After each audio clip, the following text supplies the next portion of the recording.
La Bible révèle que la fin de toute chose est proche et que Dieu appelle tout homme à pouvoir se réjouir de la seconde venue de Jésus-Christ. L'objectif de cette présentation est de vous préparer à être du nombre de ceux qui gardent les commandements de Dieu et le témoignage, la foi de Jésus-Christ. Le titre du message de l'étude de ce soir est « Le seul Dieu ». Et je tiens à dire, en guise d'introduction, pour ceux qui n'étaient pas présents la semaine précédente, il y a certainement des choses qui vont peut-être vous paraître bizarres à entendre. Parce que ce que nous allons voir durant ce week-end, du moins ce soir, demain et dimanche, sont des choses qui vont venir se poser sur ce que nous avons vu la semaine précédente. Mais je pense qu'en elles-mêmes, elles seront suffisamment claires pour nous aider à comprendre ce que la parole de Dieu a à nous dire. Et afin de commencer, je vous inviterai à vous rendre avec moi en Deutéronome, chapitre 6, verset 4. Où nous rendons-nous pour commencer? Deutéronome, chapitre 6, verset 4.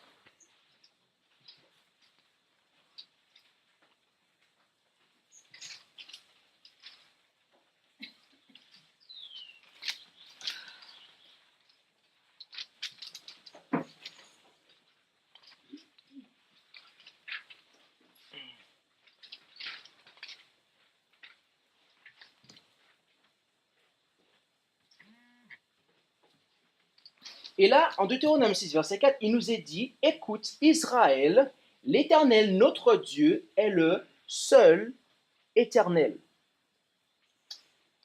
Voyez-vous,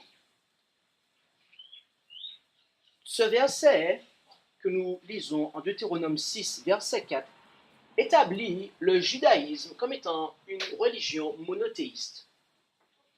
Et le terme qui est traduit par le seul ici dans ma version, dans votre version vous avez certainement un, eh bien cela vient de l'hébreu Ehad. Et voyez-vous, Ehad signifie union ou un. Cela est traduit parfois par seul, ce qui peut avoir le même sens.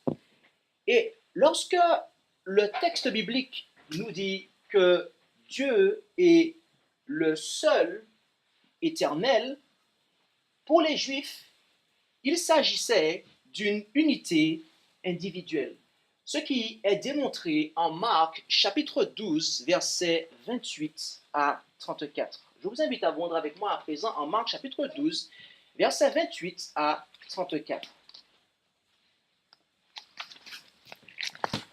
Où allons-nous?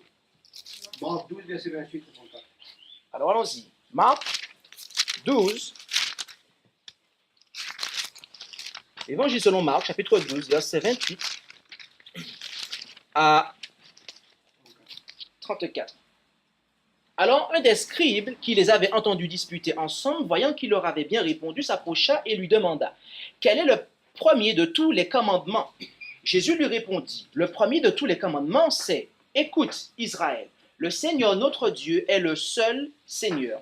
Tu aimeras le Seigneur, ton Dieu, de tout ton cœur, de toute ton âme, de toute ta pensée et de toute ta force. » C'est là le premier commandement. Et voici le second qui lui est semblable. Tu aimeras ton prochain comme toi-même. Il n'y a point d'autre commandement plus grand que ceci. Et le scribe lui répondit, c'est bien, maître, tu as dit avec vérité qu'il n'y a qu'un Dieu et qu'il n'y a point d'autre que lui. Et que l'aimer de tout son cœur, de toute sa pensée, de toute son âme et de toute sa force, et aimer son prochain comme soi-même, c'est plus que tous les holocaustes et les sacrifices.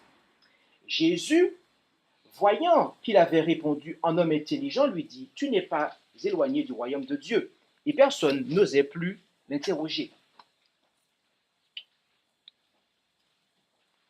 Qu'est-ce que Jésus a dit à cet homme?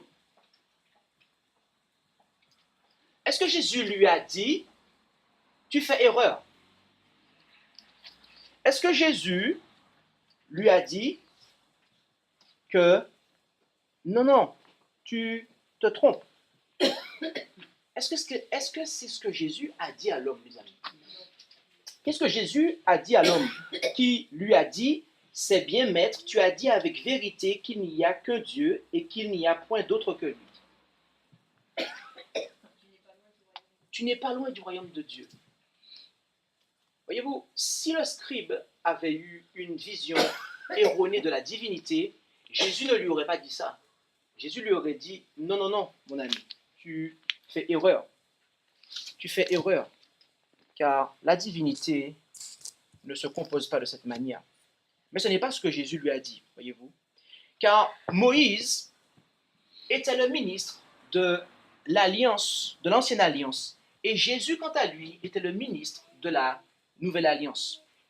Et la raison pour laquelle je vous précise cela, chose qui doit vous paraître évident, c'est parce que ni Moïse, ni Jésus, et encore moins un prophète, a parlé que la divinité, ou si vous préférez, tout du moins que Dieu, pour être plus précis, eh bien, est composé de 3 personnes, ou de 3 êtres, de manière à être plus précis, de 3 êtres. Et la doctrine de Jésus à ce propos se trouve en Jean chapitre 17, versets 1 à 3. Où nous rendons-nous? Jean 17, verset 1. Allons-y alors.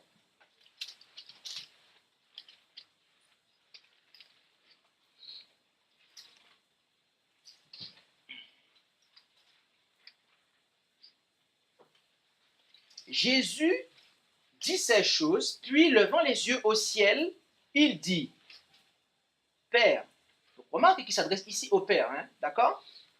Père, l'heure est venue, glorifie ton Fils, afin que ton Fils te glorifie, selon que tu lui as donné pouvoir sur toute chair, afin qu'il donne la vie éternelle à ceux que tu lui as donnés. Or, c'est ici la vie éternelle, qu'ils te connaissent, toi, le seul vrai Dieu, et Jésus-Christ que tu as envoyé. Voyez-vous, ici, Jésus-Christ attribue le titre du seul vrai Dieu au Père. Ce n'est pas moi qui le fais, c'est Jésus-Christ qui le fait. Et voyez-vous, le credo du monde chrétien œcuménique, quant à lui, eh bien, déclare qu'il n'y a qu'un seul Dieu, le Père, le Fils et le Saint-Esprit. Mais à côté de cela, la Bible nous dit que Jésus est Dieu, n'est-ce pas? Amen. Vous avez peur de dire amen à cela? Non. Nous ne devrions pas avoir peur de dire amen à cela, mes amis. Mais alors, si le texte nous dit que Jésus, que le Père est le seul vrai Dieu, ne devrions-nous pas conclure que Jésus serait un faux Dieu? Pensez-vous qu'il nous faut arriver à cette conclusion-là? Non, mes amis. Nous n'avons pas besoin d'arriver à cette conclusion-là. Car, voyez-vous, le terme qui est traduit par vrai en Jean chapitre 17, verset 3, eh bien, vient du grec alétinos. Et ce terme grec alétinos signifie réel, véritable, authentique. En fait, ce mot contraste les réalités avec leur ressemblance. Et donc ainsi, Jésus-Christ, ce texte veut nous dire, Jésus était en train de dire, lorsqu'il déclara cela, que il est la ressemblance de Dieu. Ce texte-là, en fait, se connecte à tous les textes qui nous disent que Jésus est l'image de Dieu. C'est la raison pour laquelle l'apôtre Paul dit cela. C'est en raison de cette vérité-là, en fait. Jésus voulait mettre l'emphase ici sur son Père en tant que réalité de qui il est l'image. Et, mes amis, voyez-vous, ce texte n'est pas isolé. En effet, nous lisons cela également par la plume de l'apôtre Paul en 1 Corinthiens chapitre 8, verset 6. Où allons-nous à présent? Corinthiens 8, verset 6. Alors allons-y. 1 Corinthiens chapitre 8, verset 6. Pour voir comment cette vérité n'était pas isolée. 1 Corinthiens 8, verset 6. Et là, qu'a-t-il dit?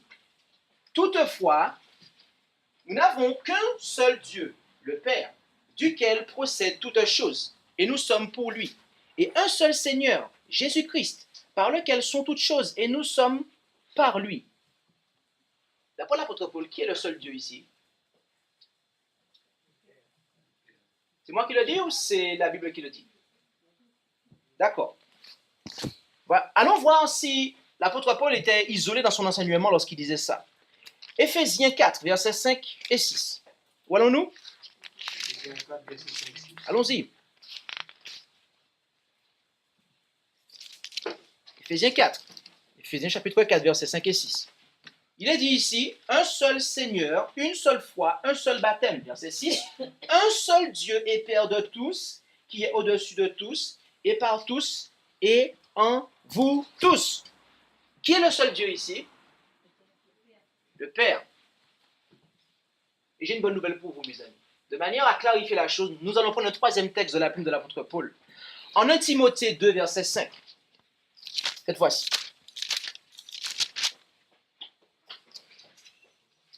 1 Timothée, chapitre 2, et au verset 5. Qu'est-il dit ici? Car il y a un seul Dieu et un seul médiateur entre Dieu et les hommes. C'est qui? Jésus, Christ, homme, nous est-il précisé. La Bible est formelle, mes amis, n'est-ce pas? Ne trouvez-vous pas que la Bible est cohérente dans ce qu'elle dit? Le seul vrai Dieu, ou le seul Dieu, si cela, pour être équilibré dans ce que la Bible déclare, eh bien, il nous est dit qu'il s'agit du Père. Mais une fois de plus, comme je vous l'ai dit tout à l'heure, le credo du monde chrétien nous dit qu'il s'agit du Père, du Fils et du Saint-Esprit. Lorsque dans le monde chrétien, vous parlez de Dieu, la quasi-totalité des chrétiens vous disent qu'il s'agit que Dieu, l'être que l'on appelle Dieu, se compose du Père, du Fils et du Saint-Esprit. Alors, j'aimerais vous montrer quelque chose. Lorsque vous allez sur YouTube et que vous tapez, vous connaissez certainement un pasteur adventiste dénommé Carl Johnson, n'est-ce pas? Le très respecté Carl Johnson. Je ne peux pas en ce soir mal parler de cet homme.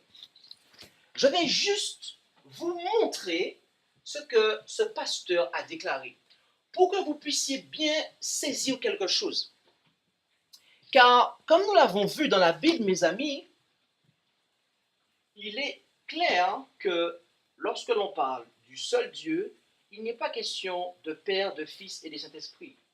Cela va peut-être choquer certains que j'insiste là-dessus, mais j'aimerais bien vous montrer et souligner que cela est biblique, mes amis. Maintenant, nous allons écouter, lorsque vous allez sur YouTube, vous tapez Carl Johnson et vous tapez après quel Dieu. Et vous vous rendez sur cette vidéo et vous allez à la minute 41. Je le fais devant vous, pour que vous puissiez le faire après chez vous et pour que vous puissiez bien réfléchir à ce qu'il déclare.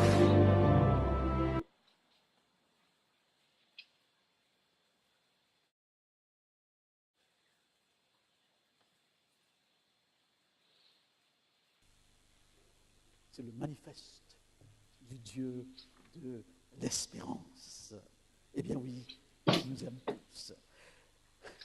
Oui, il ne sait pas compter. Et déjà, par rapport à sa nature, il nous met en difficulté. Je suis trois, mais je suis un. Allez comprendre. Père, Fils et Saint-Esprit égale un. Il a fallu des siècles et des conciles pour les chrétiens d'essayer de comprendre cette mathématique illogique. Des centaines d'années pour arriver à une définition qui n'est pas encore si claire. Et je m'étonne parfois dans nos milieux que des gens en parlent avec une certaine facilité, comme s'ils ont découvert le secret. Ils en font des séminaires de ce concept de Trinité. Et je vous rappelle, c'est important.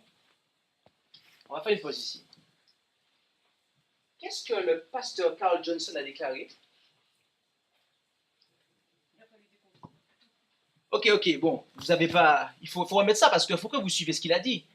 Vous n'avez pas eu de choc? Les sauterelles. Pardon? Les sauterelles. Les sauterelles? On dirait qu'il a dit les sauterelles. Non. Ok. Alors, j'ai un document parce que j'ai retracé, laissez-moi le prendre tout de suite.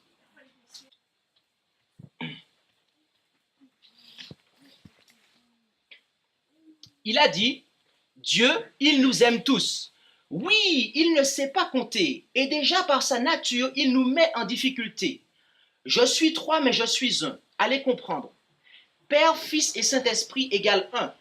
Il a fallu des siècles et des conciles pour les chrétiens d'essayer de comprendre cette mathématique illogique. Des centaines d'années pour arriver à une définition qui n'est pas encore si claire. Et je m'étonne parfois que dans nos milieux, des gens en parlent avec une telle facilité, comme s'ils en avaient découvert le secret. Ils en font des séminaires de ce concept de Trinité. En faisant référence à des gens comme moi, par exemple. Nous, avec Pasteur David. Vous n'avez pas eu un choc quand je vous ai lu ces paroles? Dites-moi quel est l'âge de l'Église adventiste du 7e jour, mes amis. 150. Grosso modo, 70, 170 on pourrait dire, si on compte le millénarisme. Alors pourquoi il dit qu'il a fallu des siècles et des conciles pour les chrétiens? Il ne fait pas allusion aux adventistes, là. Attendez, non mais il faut que le choc vous parvienne quand même, parce que sinon c'est pas bon. Je vais vous relire ça. L'adventisme n'a que 100 et quelques années, même pas 200 ans, mes amis. Ok, même pas 200 ans. Et il dit, il a fallu des siècles et des conciles pour les chrétiens d'essayer de comprendre cette mathématique illogique. Des centaines d'années pour arriver à une définition qui n'est pas encore si claire. Je vous pose une question. À quel concile fait-il référence ici, le pasteur Carl Johnson, un pasteur adventiste reconnu dans tout le milieu francophone? À quel concile fait-il allusion ici, mes amis? Au concile de l'Église catholique, mes amis. La raison pour laquelle je vous ai montré cela, c'est pour que vous puissiez bien comprendre, que vous soyez d'accord avec cette doctrine à l'heure actuelle ou pas, que vous puissiez bien savoir que la Trinité adorée par la dénomination des adventistes du 7e jour en 2017, je veux dire, si vous préférez, moderne, est bel et bien la Trinité qui a pris naissance dans les conciles catholiques, mes amis. Ce n'est pas moi qui vous le dis, je ne vous demande pas de me faire confiance, je ne suis peut-être pas digne de confiance à vos yeux, mais faites confiance à ce pasteur qui a certainement 40 années de ministère derrière lui, qui est connu, parce que c'est un Mauricien, n'est-ce pas? Il est certainement connu à La Réunion, il est connu en France et aux Antilles, même au Canada d'ailleurs. Dans toute la francophonie, ce pasteur est une référence, pour ainsi dire. Et devant tous ses confrères, et à la Fédération France Nord, où il est pasteur, il déclare ouvertement que le Dieu de l'Église adventiste du 7e jour moderne a pris naissance, je paraphrase, dans les conciles de l'Église catholique. Mais qu'avons-nous lu ici, mes amis? Qu'avons-nous lu ici? Peut-être que vous ne comprenez pas encore ce qui se passe. Peut-être que nous ne comprenons pas encore ce qui se passe. Mes amis, ce que nous avons découvert dans la Bible, il y a de cela quelques minutes avant de regarder la vidéo du pasteur Carl Johnson, eh bien, devrait être suffisant pour comprendre que Dieu est un être personnel. Mais si, comme Carl Johnson, vous n'êtes pas d'accord avec la Bible, avec ce que nous avons découvert avec ces 4 versets, celui de Jésus notamment, et les 3 de Paul, qui sont vraiment très clairs concernant Dieu, où il dit que Dieu, c'est le Père, et non pas Père, Fils et Saint-Esprit, comme il dit. Eh bien, mes amis, si, comme Carl Johnson, vous n'êtes pas d'accord avec la Bible, permettez-moi de vous dire avec regret que vous ne serez pas non plus d'accord avec l'esprit de prophétie. Dans le livre Message choisi, volume 1, à la page 344 et au paragraphe 2, Ellen White déclare, contrairement à Carl Johnson qui dit que Dieu est égal Père, Fils et Saint-Esprit, qu'il y a un Dieu personnel, virgule, le Père. Point virgule. Ça veut dire que là, on passe à autre chose et que la première clause est terminée. Il y a un Christ personnel, le Fils. Mes amis, je vous le répète, si nous ne sommes pas d'accord avec la Bible lorsqu'elle nous dit qu'il y a un seul Dieu et que ce seul Dieu, c'est le Père, eh bien, on a alors un problème également avec l'esprit de prophétie qui dit la même chose que la Bible, en fait. Il y a un Dieu personnel, le Père. Il y a un Christ personnel, le Fils. C'est ce que l'esprit de prophétie déclare, mes amis.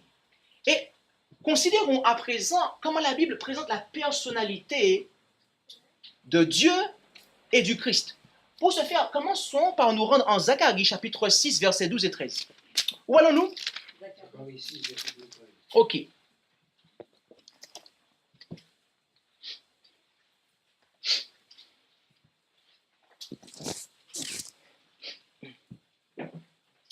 Et parle-lui en ces mots. Ainsi a dit l'Éternel des armées. Voici un homme dont le nom est Germe, qui germera de son lieu et bâtira le temple de l'Éternel. Celui-là rebâtira le temple de l'Éternel. Celui-là obtiendra la majesté, il siégera, il régnera sur son trône. Il sera sacrificateur sur son trône. Et il se fera entre les trois un dessein de paix. C'est cela? Non? Pourquoi tu dis non, ma sœur? Ah, entre les deux. D'accord.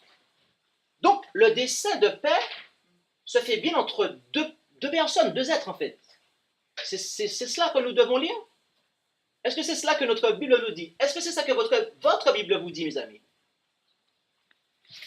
Mes amis, le germe juste, il s'agit de Christ, de Jésus-Christ, mes amis. Et, voyez-vous, Christ est l'unique associé de Dieu le Père dans l'œuvre de la création ainsi que celle de la rédemption. Nous avons beaucoup de matériel à considérer en ce soir.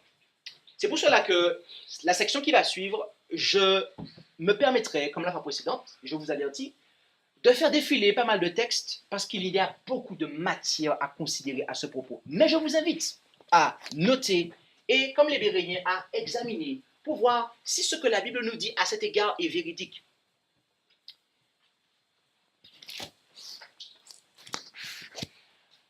De Corinthiens 1, 1. Paul, apôtre de Jésus-Christ par la volonté de Dieu, et Timothée, notre frère, à l'église de Dieu qui est à Corinthe et à tous les saints qui sont dans toute l'Achaïe. Paul était apôtre de Jésus-Christ. Et par la volonté de qui, mes amis? De Dieu. De Dieu. Galates 1, 3. La grâce et la paix vous soient données de la part de Dieu le Père et de notre Seigneur Jésus-Christ.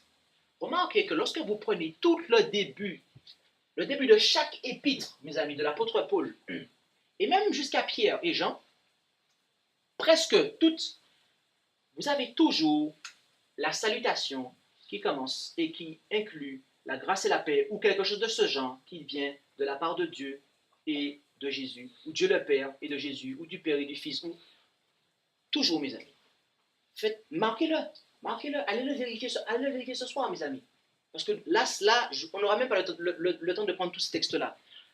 Vérifiez que dans toutes les épîtres, Paul, Jean, etc., ou dans quasiment toutes, je veux dire, vous avez à chaque fois une salutation de ce genre. Notez-le et vérifiez. Éphésiens 1, 2. La grâce et la paix vous soient données de la part de Dieu notre Père et du Seigneur Jésus-Christ. Voilà un autre exemple. Colossiens 1, 1 et 2. Paul, apôtre de Jésus-Christ, par la volonté de Dieu, et Timothée notre frère. 1 Thessaloniciens 1, 1 et 2. Paul et Sylvain et Timothée à l'église des Thessaloniciens, en Dieu le Père et en notre Seigneur Jésus-Christ. La grâce et la paix vous soient données de la part de Dieu notre Père et de Seigneur Jésus-Christ. Nous rendons toujours grâce à Dieu pour vous tous, faisant mention de vous dans nos prières. Jacques 1, 1. Jacques, serviteur de Dieu et du Seigneur Jésus-Christ, aux 12 tribus qui sont dispersées, salut. 2 Pierre 1, 2. La grâce et la paix vous soient multipliées dans la connaissance de Dieu et de notre Seigneur Jésus-Christ. 2 Jean 3. La grâce, la miséricorde et la paix soient avec vous de la part de Dieu le Père et de la part du Seigneur Jésus-Christ, le Fils du Père, dans la vérité et la charité. Un dernier verset pour clore cette section. Jude, serviteur de Jésus-Christ et frère de Jacques, à ceux qui sont appelés, qui ont été sanctifiés en Dieu le Père et gardés par Jésus-Christ. Avant d'aller plus loin, je tiens à peut-être rassurer certains esprits en leur disant que demain, nous allons considérer le sujet du Saint-Esprit. D'accord? Mais en ce soir, comme vous le savez, nous considérons le sujet de Dieu. Et plus précisément, comme nous l'avons vu au départ, le sujet du seul Dieu. D'accord? Et en fait, nous avons déjà clôturé cette partie-là. Et là, nous nous intéressons à la personnalité de Dieu et aux relations qu'il y a maintenant entre Dieu et Christ. Alors, c'est ça que nous allons faire à présent. Nous allons entrer dans cette deuxième section des relations entre Dieu et Christ. Et voyez-vous, mes amis, les relations entre Dieu et Christ sont que Christ est le Fils de Dieu. Matthieu 26, versets 63 et 64 nous le dit. Mais Jésus se tut. Alors le souverain sacrificateur, prenant la parole, lui dit, « Je t'adjure par le Dieu vivant de nous dire si tu es le Christ, le Fils de Dieu. » Jésus lui répondit, « Tu l'as dit, et même, je vous le déclare, dès maintenant, vous verrez le Fils de l'homme assis à la droite de la puissance de Dieu et venant sur les nuées du ciel. » Les relations entre Dieu et Christ sont que Christ a été abandonné de Dieu, d'après ce qui nous a été dit en Matthieu 27, verset 46. Et vers la 9e heure, Jésus s'écria d'une voix forte en disant « Eli, Eli, lama sabachthani », c'est-à-dire « Mon Dieu, pourquoi m'as-tu abandonné ?» Les relations entre Dieu et Christ sont également que Christ adora Dieu. En Marc 14, verset 35. Et s'en allant un peu plus en avant, il se prosterna contre terre, priant que, s'il était possible, cette heure s'éloignât de lui. Je ne pense pas que Jésus s'est prosterné pour se prier lui-même, voyez-vous. Continuons. Les relations entre Dieu et Christ sont que Dieu a donné la vie au Christ. Car, en Jean 5, verset 26, car comme le Père a la vie en lui-même, il a aussi, donné au Fils d'avoir la vie en lui-même. Les relations entre Dieu et Christ sont que Dieu exauce le Christ, voyez-vous. En Jean 11, verset 42, « Je savais que tu m'exauces toujours, mais je l'ai dit à cause de ce peuple qui est autour de moi, afin qu'il croie que tu m'as envoyé. » Les relations entre Dieu et Christ sont également que, Christ est sorti de Dieu. Car je leur ai donné les paroles que tu m'as données, et ils les ont reçues, et ils ont connu que je suis venu de toi, et ils ont cru que tu m'as envoyé. Les relations entre Dieu et Christ sont aussi que Christ priait Dieu. Je prie pour eux. Je ne prie pas pour le monde, mais pour ceux que tu m'as donnés, parce qu'ils sont à toi. Les relations entre Dieu et Christ, mes amis, sont que Dieu est le Père du Christ et que Christ et que Dieu est le... Tout du moins, Dieu est le Père du Christ et que Dieu est le Dieu du Christ. Je répète ça. Les relations entre Dieu et Christ sont que Dieu est le Dieu du Christ et que Dieu est également le Père du Christ. Notez cela dans Jean 20, verset 17. Jésus lui dit, ne me touche pas, je ne suis pas encore monté vers mon Père, mais va vers mes frères et dis-leur que je monte vers mon Père et votre Père, vers mon Dieu et votre Dieu. Les relations entre Dieu et Christ sont également que Dieu a ressuscité le Christ entre les morts, selon ce qui nous est dit en Acte 2, verset 24. Mais Dieu l'a ressuscité, ayant rompu les liens de la mort, parce qu'il n'était pas possible qu'il fût retenu par elle. Les relations entre Dieu et Christ, mes amis, voyez-vous, sont également que Dieu est le chef du Christ. En effet, en 1 Corinthiens 11, verset 3, il nous est dit « Mais je veux que vous sachiez que Christ est le chef de tout homme, et que l'homme est le chef de la femme, et que Dieu est le chef de Christ. » Les relations entre Dieu et Christ, mes amis, sont également que Christ sera toujours soumis à Dieu. Et en 1 Corinthiens 15, verset 28, « Et après que toutes choses lui auront été assujetties, alors aussi le Fils lui-même sera assujetti à celui qui lui a assujetti toutes choses, afin que Dieu soit tout en tous. » Les relations entre Dieu et Christ sont également que Christ a hérité le nom de Dieu. En effet, en Hébreux 1,4, il nous est dit « Ayant été fait d'autant plus excellent que les anges, qu'il a hérité d'un nom plus excellent que le leur. » C'est le nom de Dieu, mes amis, qu'il a hérité Jésus. Les relations entre Dieu et Christ, d'après Hébreux 1, verset 5, sont que Dieu a engendré le Christ, car auquel des anges Dieu a-t-il jamais dit « Tu es mon fils, je t'ai engendré aujourd'hui, et encore, je serai son père, et il sera mon fils. » Voilà, mes amis, d'après la source suprême d'autorité, voilà, d'après les Écritures, mes amis, avec desquelles Jésus se servait pour vaincre le malin. Voilà ce qu'il nous est dit, mes amis. Et pour ceux qui étaient là la semaine dernière, nous avons vu ce qu'Ellen White déclare des hommes qui spiritualisent les textes bibliques. Comment elle les appelle, ces hommes-là, pour ceux qui étaient là? Vous avez peur de le dire? Des faux docteurs, mes amis. Ce n'est pas moi qui le dis. Si c'était moi qui le disais, j'aurais pu avoir des crêtes. Ce n'est même pas moi qui le dis. C'est l'esprit de prophétie qui le dit. Dans la tragédie des siècles. Considérons enfin comment la Bible présente l'unité de Dieu et du Christ. En Jean chapitre 10, verset 30. Où nous rendons-nous à présent?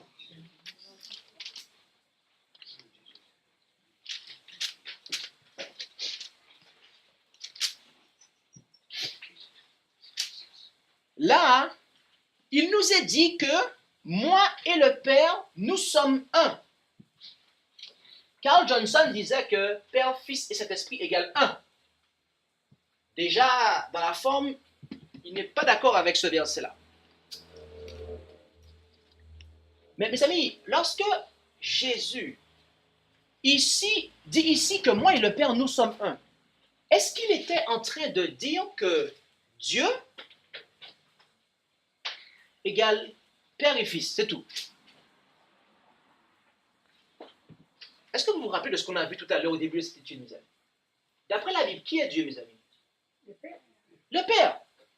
Donc déjà, Jésus ne veut certainement pas dire, il ne va pas se contredire, parce que Jésus n'est pas, il est le témoin fidèle et véritable, donc il ne ment pas, mes amis, voyez-vous, comme on l'a établi la semaine précédente. Non, la réponse est que non.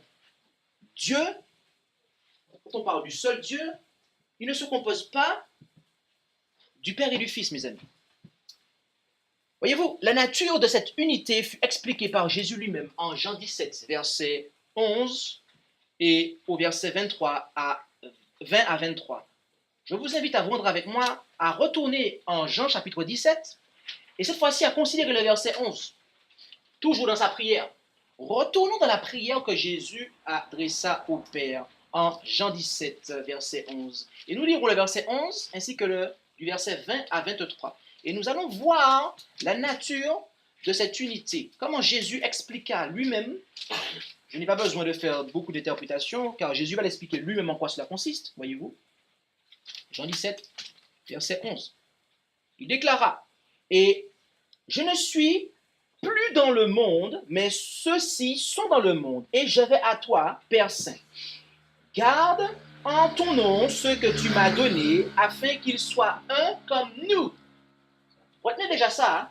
Afin qu'ils, donc les apôtres, les disciples, les 12, afin qu'ils soient un comme nous. Toi et moi, Père, ok? Maintenant, lisons du verset 20 au verset 23. Or, je ne prie pas seulement pour eux, mais aussi pour ceux qui croiront en moi par leur parole, afin que tous soient un, comme toi, ô Père, tu es en moi et moi en toi, afin qu'ils soient aussi un en nous, pour que le monde croie que c'est toi qui m'as envoyé. Je leur ai donné la gloire que tu m'as donnée, afin qu'ils soient un comme nous sommes un. Moi en eux et toi en moi, afin qu'ils soient parfaitement un, et que le monde connaisse que tu m'as envoyé et que tu les aimes comme tu m'as aimé. Combien de disciples Jésus avait-il? 12. 12. Vous êtes sûr de ça? Ah. Il n'avait pas un disciple à 12 têtes?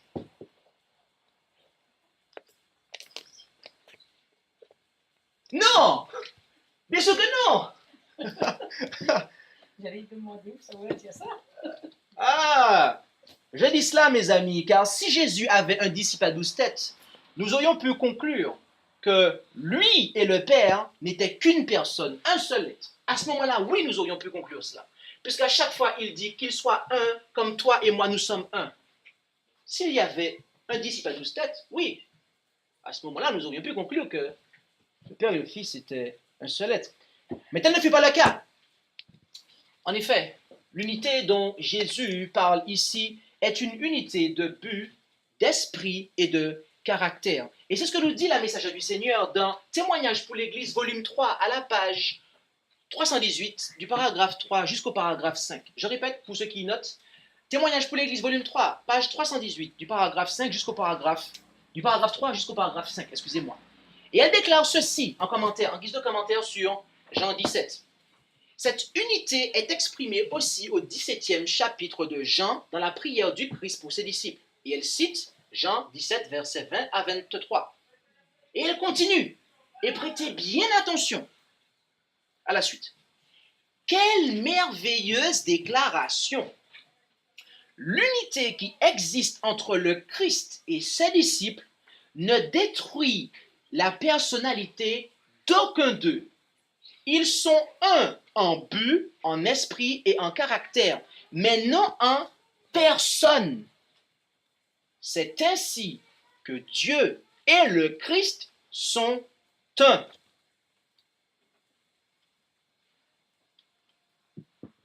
Cela doit être clair.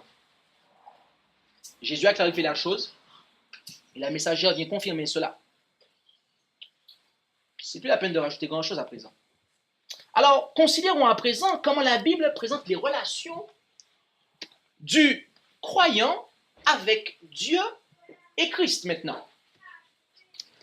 En Jean chapitre 14, verset 1, la Bible nous dit quelque chose de bien particulier. Où nous rendons-nous à présent? Vous devez connaître ce passage par cœur, je suis sûr. Est-ce que quelqu'un peut me le réciter par cœur, ce verset? Que votre cœur ne se trouble point. Croyez en Dieu, croyez en moi. Il y a plusieurs. Non, le verset 1. Croyez en Dieu et croyez en moi. Mais, excuse-moi, mais Carl Johnson ne sera pas d'accord avec toi. Oui, bien sûr. Parce qu'il a dit qu'il y a un seul Dieu, Père, Fils et Saint-Esprit. Donc, normalement, s'il y a un seul Dieu, Père, Fils et Saint-Esprit, tu dois croire en 3 personnes. Pourquoi Jésus dit ici c'est la foi, elle s'exerce qu'en 2 personnes? Serait-ce Jésus qui a un problème alors? Serait-ce Jésus qui aurait besoin d'aller dans les écoles de théologie qu'a fréquenté Carl Johnson? Est-ce que vous pensez que c'est le cas, mes amis? Est-ce que vous pensez que Jésus doit aller à Andrews University pour pouvoir nous enseigner concernant son Père? Est-ce que vous pensez que Jésus a besoin d'aller à Collonges de manière à être qualifié pour nous enseigner la vérité sur Dieu, mes amis? Je ne pense pas. Je ne pense pas, mes amis. Et si vous la pensez, c'est dommage. Car Jésus est le témoin fidèle et véritable. Le croyant, mes amis, doit avoir foi en Dieu et en Christ. Pointre à la ligne. Il est écrit.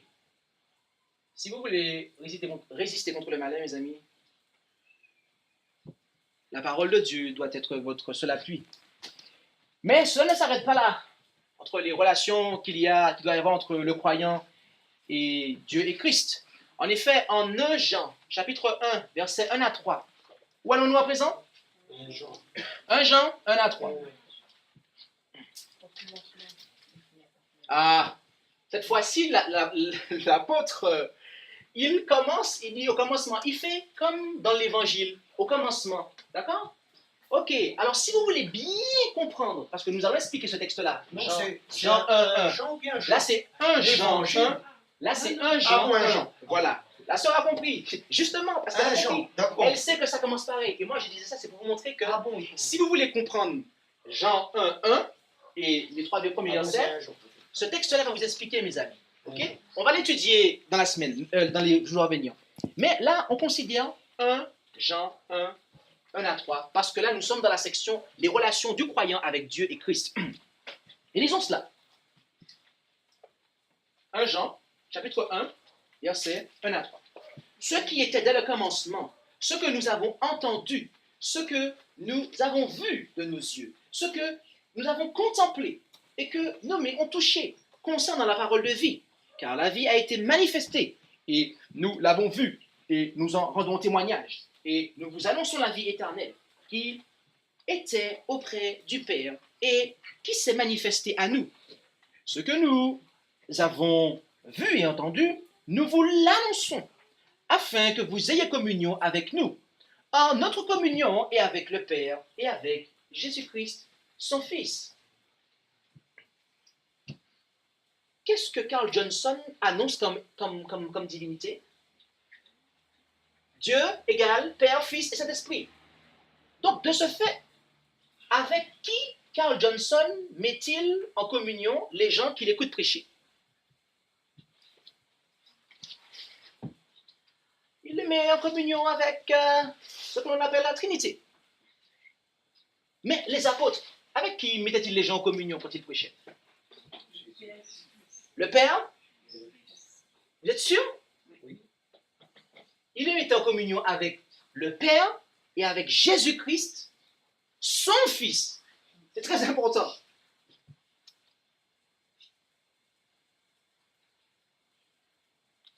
Pensez-vous que l'apôtre Jean devait aller à Andrews University et à Collonges pour apprendre à prêcher aux gens? Je ne pense pas non plus. Je ne pense pas. Et voyez-vous, les relations du croyant avec Dieu et Christ nous sont également expliquées en Jean chapitre 16, versets 1 à 3.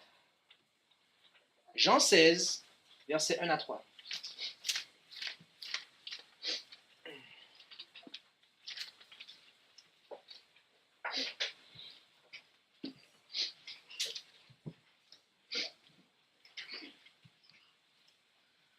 Le croyant doit être en communion avec le Père et le Fils, mes amis. Mais maintenant, en Jean 16, 1 à 3, voyons ce qu'il nous est dit. Je vous ai dit ces choses, afin que vous ne vous scandalisiez point. Ils vous chasseront des synagogues. L'heure même vient, où quiconque vous fera mourir croira rendre un culte à Dieu. Et ils vous feront cela, parce qu'ils n'ont connu ni Dieu le Père, ni Dieu le Fils, ni Dieu le Saint-Esprit. Est-ce que c'est cela que le texte déclare, mes amis? Ni le Père ni moi. Ni le Père, ni moi. Ni le Père, ni moi.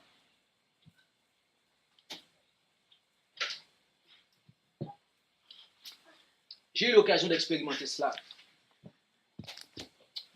Et en réalité, voyez-vous, le croyant, eh bien, quand il y a l'apostasie, il est rejeté par la masse en raison du Père et du Fils, mes amis.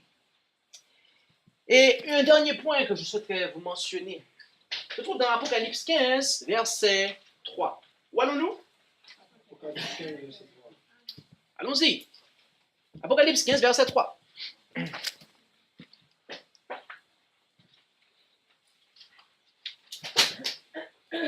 Et là, il nous est parlé des 144 000, de ceux qui sont sous la mer de verre.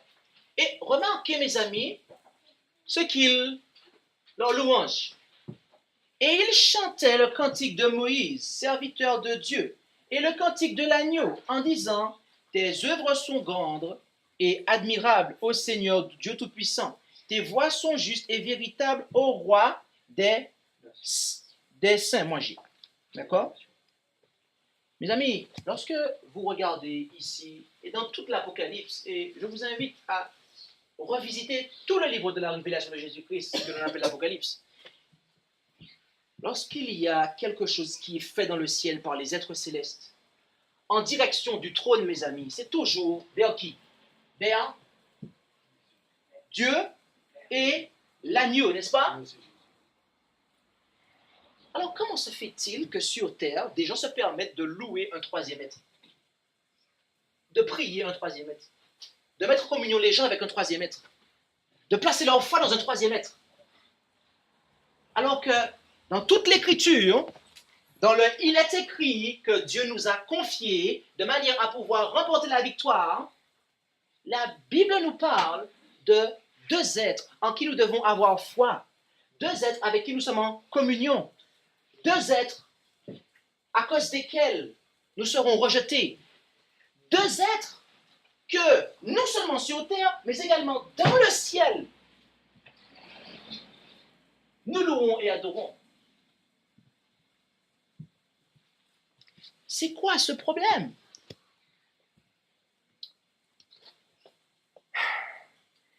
Dans l'Église adventiste du 7e jour, en 2017, je pense que nous nous rendons compte que la croyance, le Dieu qui est adoré, certains d'entre vous certainement se rendent compte que le Dieu qui est adoré n'est pas le Dieu que nous sommes en train de découvrir ici. Et le Christ qui y est adoré, et je rajoute, n'est pas le Christ que nous avons vu dans la parole et dans l'esprit de prophétie.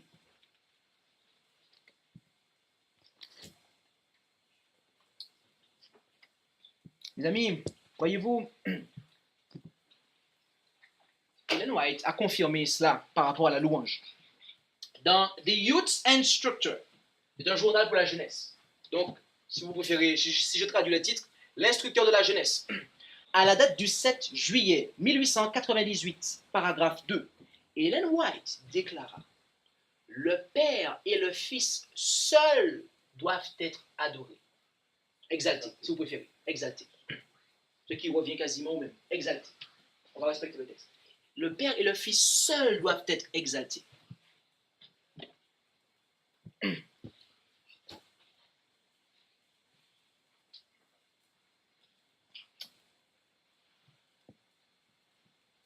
Aujourd'hui, on adore trois êtres, mais au 19e et au 20e siècle, ce n'était pas le cas dans l'Église adventiste, mes amis. Ce n'était pas le cas d'après ce que nous lisons ici.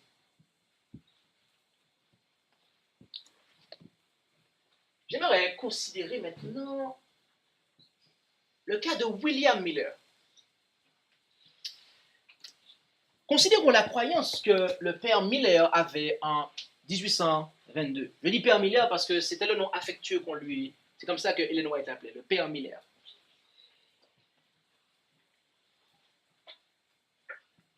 Dans le 5 septembre 1822, article numéro 2, il écrivit « Je crois en un seul Dieu vivant et vrai, et qu'il y a trois personnes dans la divinité, comme il y a en l'homme le corps, l'âme et l'esprit. Et si quelqu'un me dit comment ceci existe, je lui dirai comment ces trois personnes du Dieu Trin sont liées. » Oh. Lorsque ici Miller dit Dieu Trin, cela signifie du Dieu trinitaire. Faites une recherche et vous allez comprendre. Tout à fait, il s'agit bien de cela. Et il continue dans l'article numéro 3. Je crois que Dieu, par son Fils, créa l'homme à l'image du Dieu Trin, avec un corps, une âme et un esprit, et qu'il créa un agent moral capable de vivre, d'obéir ou de transgresser les lois de son Créateur. Et cela se trouve dans un ouvrage qui s'appelle Memoirs of William Miller, à la page 77 et 78, et qui a été écrit par Sylvester Bliss, qui était en quelque part un historien du mouvement adventiste. Et cela, a été écrit par Miller en 1822 et Bliss l'a publié en 1853. D'accord? Mes amis, le message du premier ange interpelle les hommes en disant quoi? Craignez Dieu et donnez-lui gloire, car l'heure de son jugement est venue, n'est-ce pas? Et c'est tout? Non. Pourquoi? Et adorez celui qui a fait le ciel, la terre, la mer et les sources d'eau. Mes amis, ma question sera très simple. Pouvez-vous prêcher ce message tout en adorant un faux Dieu?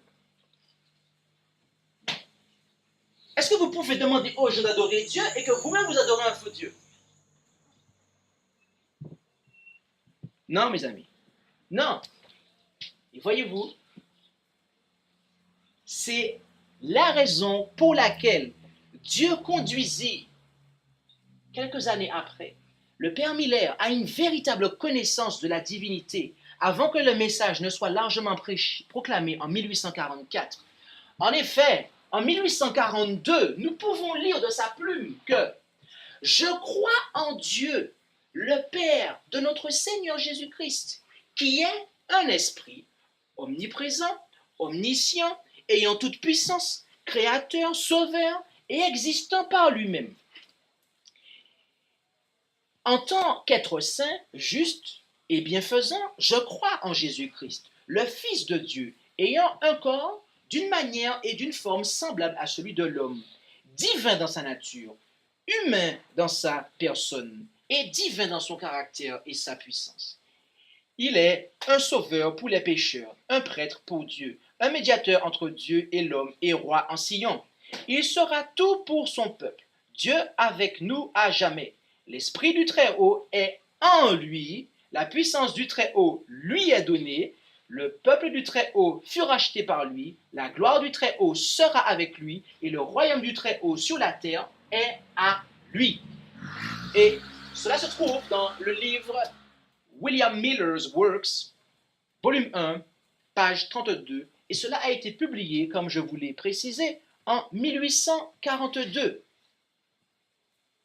Mes amis, comme vous pouvez le voir, cette profession de foi qui a été écrite par le Père Miller 20 ans après la première profession de foi que nous avons lue, eh bien, n'est certainement pas trinitaire, car voyez-vous, Dieu y est présenté comme le Père du Seigneur Jésus-Christ.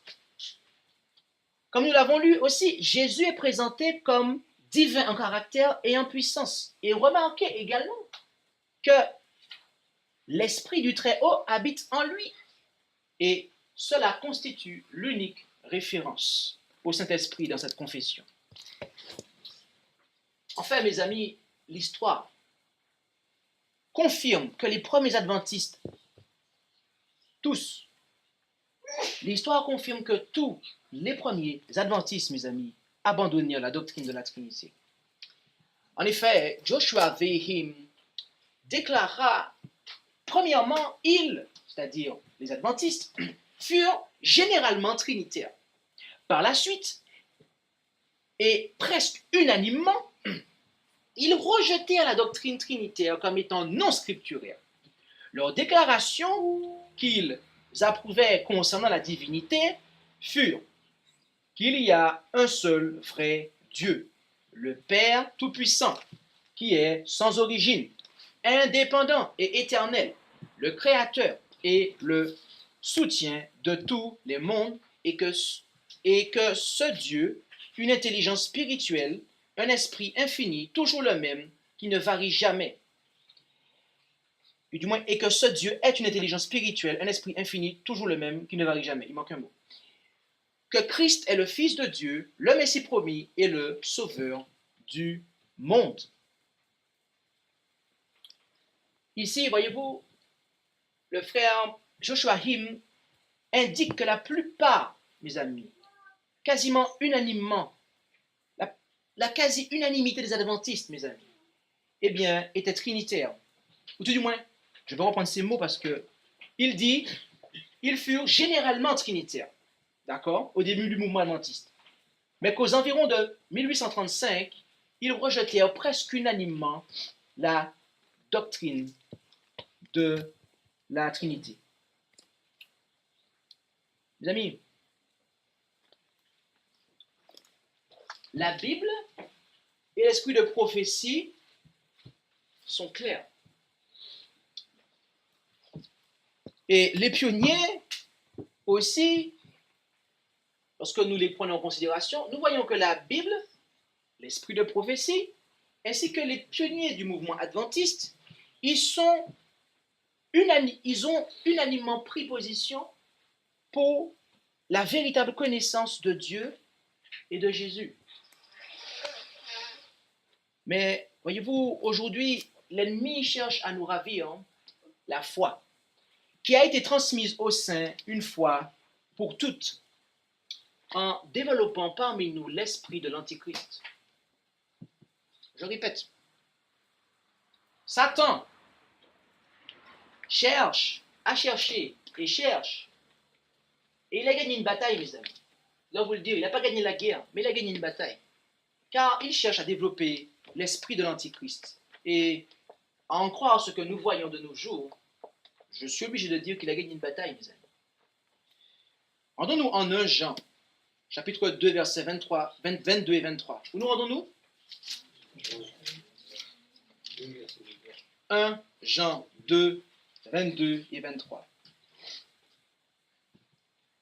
1 Jean 2, 22 et 23. Savez-vous ce qu'est l'Antichrist? L'esprit de l'Antichrist, mes amis. Si vous ne savez pas ce que c'est, prêtez attention à ce que nous allons lire. Et si vous pensiez savoir ce que cela est, alors lisez quand même cela. Qui est menteur? Si ce n'est celui qui nie que Jésus est le Christ. Celui-là est l'Antichrist, qui nie Dieu le Père, Dieu le Fils et Dieu le Saint-Esprit. Non, pas ça. C'est pas ça? Non. Raymond, t'es sûr? Mon frère. Il le Père et le Fils. Oh! Il y a deux personnes dans le Oh! Et écoutez la suite, verset 23. Quiconque nie le Fils n'a pas non plus le Père. Celui qui confesse le Fils a aussi le Père. Mes amis, l'une des caractéristiques de l'Antéchrist, que cela vous plaise ou non, en fait, eh bien, est que il y a la négation du Père et du Fils.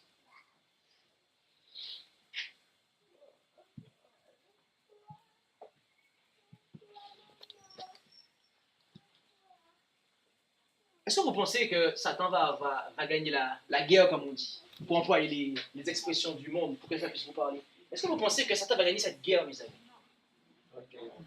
Il ne gagnera pas, nous le savons tous. Mais savez-vous que Satan peut gagner quelque chose? Parce que, mes amis, si vous et moi, nous perdons la guerre, Satan aura eu la victoire sur nous.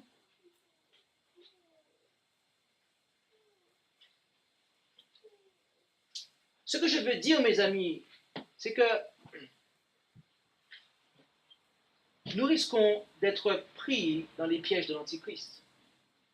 Et comme nous l'avons vu ce soir, il ne fait pas de doute, mes amis, que l'esprit de l'Antichrist a envahi la quasi-totalité de la chrétienté, de ce que l'on appelle le christianisme, mes amis. Car lorsque l'on regarde bien, je ne peux pas dire, avec tout ce qu'on a vu ce soir, je pense qu'il serait difficile de dire que la Trinité peut coller avec ça, mes amis. Comment se fait-il qu'il y a une adoration qui est perpétrée, des louanges qui sont adressées, des foi qui sont placées, et etc. de choses qui sont faites. Et on se réfère au concile de l'Église catholique. Mes amis, tout cela n'est pas très solide, comme vous pouvez le constater. Tout cela n'est pas très solide. Je ne connais pas un seul texte biblique qui me dit que Dieu égale Père, Fils et Saint-Esprit, comme le dit Carl Johnson. Je ne sais pas où est-ce qu'il a pris ça. Ah, si, il l'a dit, dans les conciles de l'Église catholique.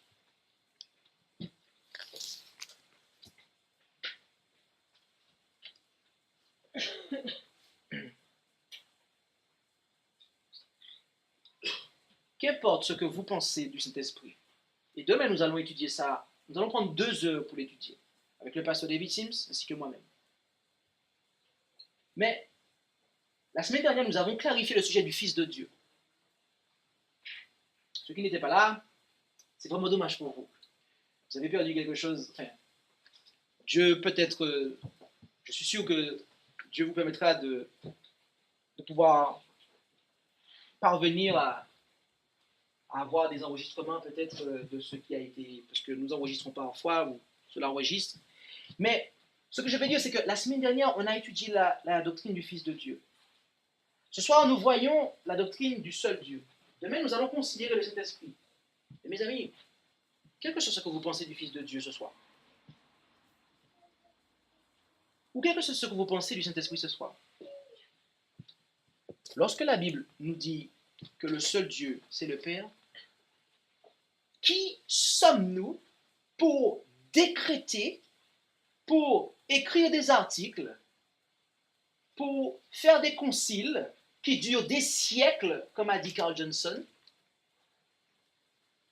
pour dire que Dieu est non pas le Père, comme le dit l'Écriture si clairement, mais pour dire qu'il s'agit, non, 2 points, Père, Fils et Saint-Esprit. Et il y a pire que cela. C'est qu'une fois qu'on a créé cette théorie-là, qu'est-ce qu'on va faire derrière? On va persécuter des gens derrière ça. Parce qu'il y a eu des persécutions qui ont été faites, mes amis. Des gens ont été persécutés parce qu'ils n'ont pas voulu accepter cela, mes amis. Et voilà pourquoi Jésus avait dit en Jean 16, ils vous chasseront des synagogues parce qu'ils n'ont connu ni le Père ni moi. Cela s'appliquait non seulement aux Juifs, mais mes amis, vous pensez que Jésus dit des paroles qui ne vont pas avoir une deuxième application? Bien évidemment. Mes amis, je ne pense pas être plus sage que Jésus. Je ne pense pas être plus sage que l'apôtre Paul. Je ne pense pas être plus intelligent que l'esprit de prophétie manifesté à travers le ministère d'Ellen White. Et quand je vois comment Dieu a conduit le mouvement adventiste et leur a permis de s'aligner avec la Bible, l'esprit de prophétie, qui sommes-nous pour changer ça? Je parle de la doctrine de Dieu. Cela n'est pas solide, mes amis. Donc, je voudrais que nous terminions sur cette note-là, de réfléchir, à savoir, est-ce que nous voulons faire partie de ceux qui seront victorieux? Alors, il y a une victoire, mes amis, certes, l'ennemi ne gagnera pas la guerre, mais si nous tombons dans les pièges du malin, mes amis, et si nous tombons dans une fausse adoration, ce sera terrible. Mais cela n'est pas obligé d'arriver. Nous avons nos Bibles, comme dit Ellen White. Et si vous vous basez sur la parole de Dieu, et que vous mettez Andrews University de côté, et que vous mettez Collonges de côté, et que vous lisez la parole de Dieu telle qu'elle se lit, dans son ensemble, que vous la prenez comme un ensemble, mes amis, permettez-moi de vous dire, mes amis, que vous n'allez jamais avoir besoin, pour défendre votre doctrine devant des milliers de personnes, vous n'aurez jamais besoin, je vous l'assure, mes amis, et c'est une bonne nouvelle, vous n'aurez jamais besoin de vous référer, comme l'a fait Carl Johnson, au concile de l'Église catholique, mes amis. Jamais.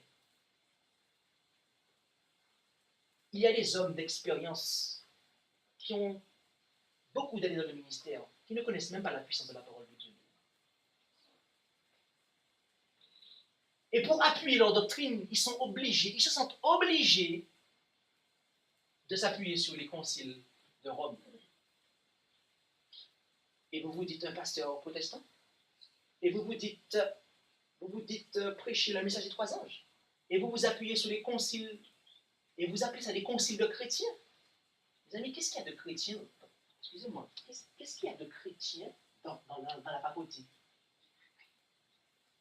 Lorsque vous étudiez Daniel, mes amis, Daniel 8, lorsque vous étudiez bien la prophétie de Daniel 8, et ceux qui étaient là la semaine dernière, on l'a vu, en réalité, Daniel nous dit que la puissance papale, mes amis, le système catholique, la dénomination, je ne parle pas des membres, mes amis. Il y a beaucoup de gens sincères là-dedans, je ne condamne pas les membres, mais je parle du système, mes amis. Le texte nous dit qu'il s'agit, lorsque vous l'interprétez, qu'il s'agit de christianisme, qu'il s'agit de paganisme du moins, couvert de christianisme.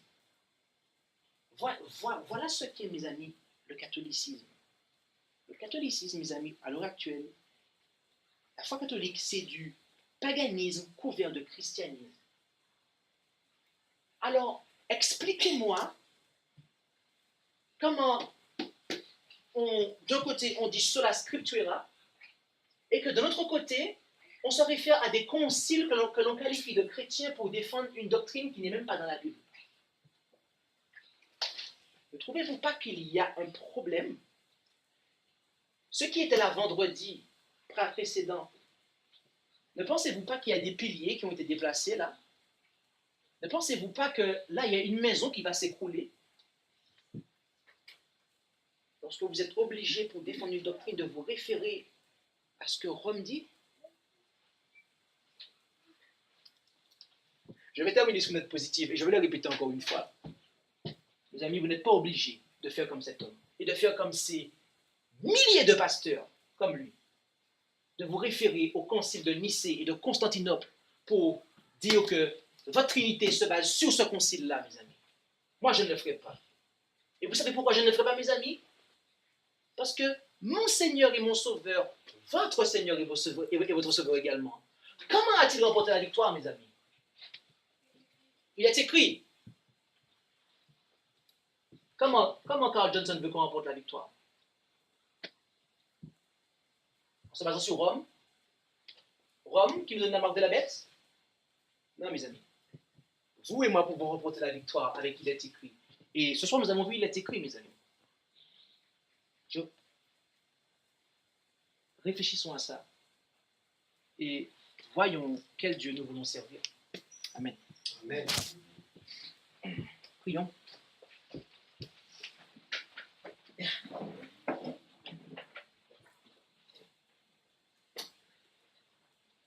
Notre Dieu, notre Père, Seigneur, nous sommes infiniment reconnaissants de ce que tu as envoyé Jésus-Christ, ton Fils, pour nous. Jésus-Christ, notre Sauveur, qui a versé son sang pour nous racheter. Père, tu désires nous voir remporter la victoire et tu nous as montré par Jésus comment cela est possible. Nous avons vu la semaine précédente que la victoire se trouve dans le fait que nous croyons que Jésus-Christ est le Fils de Dieu, car c'est là notre victoire. C'est notre foi qui a remporté la victoire, la foi du Fils de Dieu. Et Père, nous voyons davantage de choses dans ce soir. Nous avons vu davantage de choses dans ce soir. Alors nous voulons juste te prier, humblement. Car tu nous dis que les choses cachées sont à toi, mais les choses que tu as révélées sont à nous et à nos enfants. Ce soir, nous n'avons pas sondé des choses cachées. Nous avons juste pris ce que dans ta parole, tu nous as révélé de toi. Sans philosophie, sans théologie mondaine. Simplement, humblement, en mettant les credos de côté, en mettant ce que les hommes peuvent dire, en mettant les conciles de Rome de côté, et en prenant simplement ta parole, comme elle se lit, sans philosophie, sans théologie mondaine. Père, nous t'en supplions, Si les choses ne sont pas claires pour nous, veuille bénir notre intelligence, veuille nous bénir en nous donnant une vue biblique de qui tu es, de qui est le Christ, et de manière à pouvoir être rempli du Saint-Esprit dont nous avons besoin, Père. Nous avons tous besoin de ton Saint-Esprit, Père. Alors, veuille nous l'accorder en abondance au fur et à mesure que ta doctrine se révélera à nous. Et c'est ainsi que nous t'avons prié, dans le nom de Jésus, pour ta gloire. Amen. Amen. Merci d'avoir écouté cette présentation avec intérêt. Pour plus d'informations, consultez notre site internet lereste.org et suivez-nous sur Facebook ainsi que sur YouTube à @lereste. Vous pouvez aussi nous contacter par email à info@lereste.org ou par téléphone au +33 6 12 60 13 69.